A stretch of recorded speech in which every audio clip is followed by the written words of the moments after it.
You don't say it out loud, but you feel it. The strange tension of doing better and still feeling behind. You followed the advice.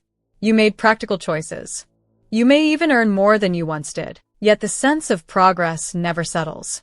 Saving money isn't about income, and that's exactly why you feel stuck in a way that's hard to explain. What makes this frustrating is that nothing is obviously wrong. You aren't reckless. You aren't careless. You aren't ignoring reality. From the outside, your life looks fine. On paper, it might even look successful. So, why does money still feel tight? Why does every small improvement seem to vanish before it is time to matter? That question quietly follows you, not as panic, but as doubt. The kind that makes you wonder if you misunderstood something important, or if everyone else knows a rule you somehow missed. Here's the truth most advice skips. The problem isn't your effort. It isn't your ambition. It isn't even your income. It's something far more subtle. And once you see it, everything changes. The common belief that quietly fails you. Most money advice begins with a promise that feels obvious. Earn more and the pressure will fade. If your income rises, saving should become easier. Struggling must mean you haven't reached the right number yet. That belief is so normal that you rarely question it. It shows up in career advice, motivational posts, and even casual conversations.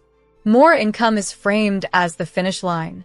Once you cross it, things are supposed to calm down. But for many people, the opposite happens. As income grows, life expands with it. Not dramatically, quietly. Small upgrades become normal. Better options feel deserved. Convenience stops feeling optional. None of these choices feel wrong in the moment. They feel reasonable.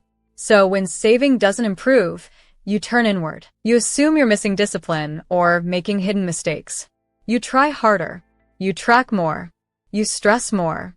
What fails you isn't the desire to improve. It's the belief that income alone creates safety. That idea worked in a slower world. Today, it collapses under speed, automation, and constant pressure to upgrade. And you're left blaming yourself for a system that changed without warning. Picture two people living in the same city, dealing with the same prices, the same rent headlines, the same rising costs. Nothing about the environment favors one over the other. The first earns more. Not extravagantly, but clearly more. Their life looks comfortable. Their choices feel earned. When something becomes inconvenient, they solve it with money. It feels efficient, responsible even. The second earns less. They're careful, but not anxious. Their life is simpler, not by design, but by circumstance. Fewer monthly commitments. Fewer automatic expenses. Less financial noise. Here's the part that surprises people. The higher earner feels constantly stretched. Every month feels full before it begins. Saving depends on what's left over, and what's left over is unpredictable. The lower earner doesn't save easily, but they save consistently. Not because they're smarter or more disciplined. Their money just has fewer places to go without permission. Neither person is wrong. Neither is failing. The difference isn't income, it's exposure. One life leaks money quietly, the other slows it down by default. And once you notice that, you start seeing your own situation more clearly. Let's talk about the hidden system nobody talks about. Most people think money disappears because of bad choices. But that's not how it actually happens anymore. Today, money moves through systems you rarely stop to examine. Payments repeat. Prices adjust. Services renew. None of it asks for your attention. It just continues. This is the hidden system. Your financial life runs mostly on autopilot. You don't wake up deciding to overspend. You wake up inside a structure that already decided where your money will go. By the time you think about saving, the most important decisions have already been made. What makes this especially hard is timing. Bills are predictable.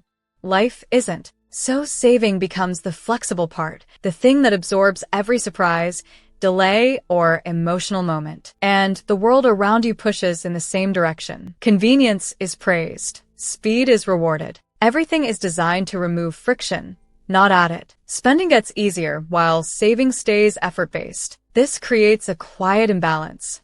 Not dramatic enough to feel like a crisis, but constant enough to drain momentum. So when you struggle to save, it's not because you lack awareness.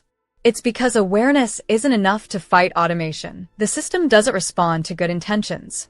It responds to how it's built. Until that clicks, saving will always feel like swimming upstream.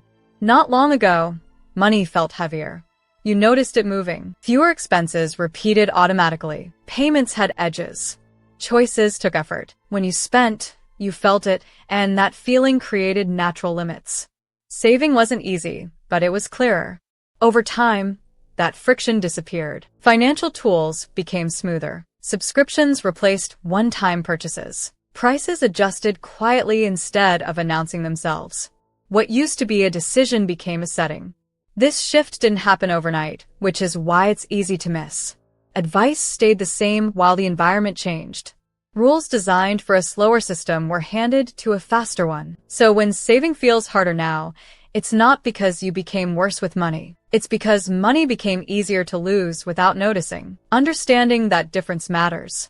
It moves the problem out of your character and into the system that surrounds you. And once you see that, you stop fighting yourself and start seeing where change is actually possible. Here's the truth most advice avoids because it doesn't sound dramatic. Saving fails when it's treated as an afterthought. Not because you don't care, and not because you lack control, but because saving is usually placed last in line. After rent, after obligations, after convenience, after life does whatever it wants that month. By then, saving depends on what's left. And what's left is never consistent.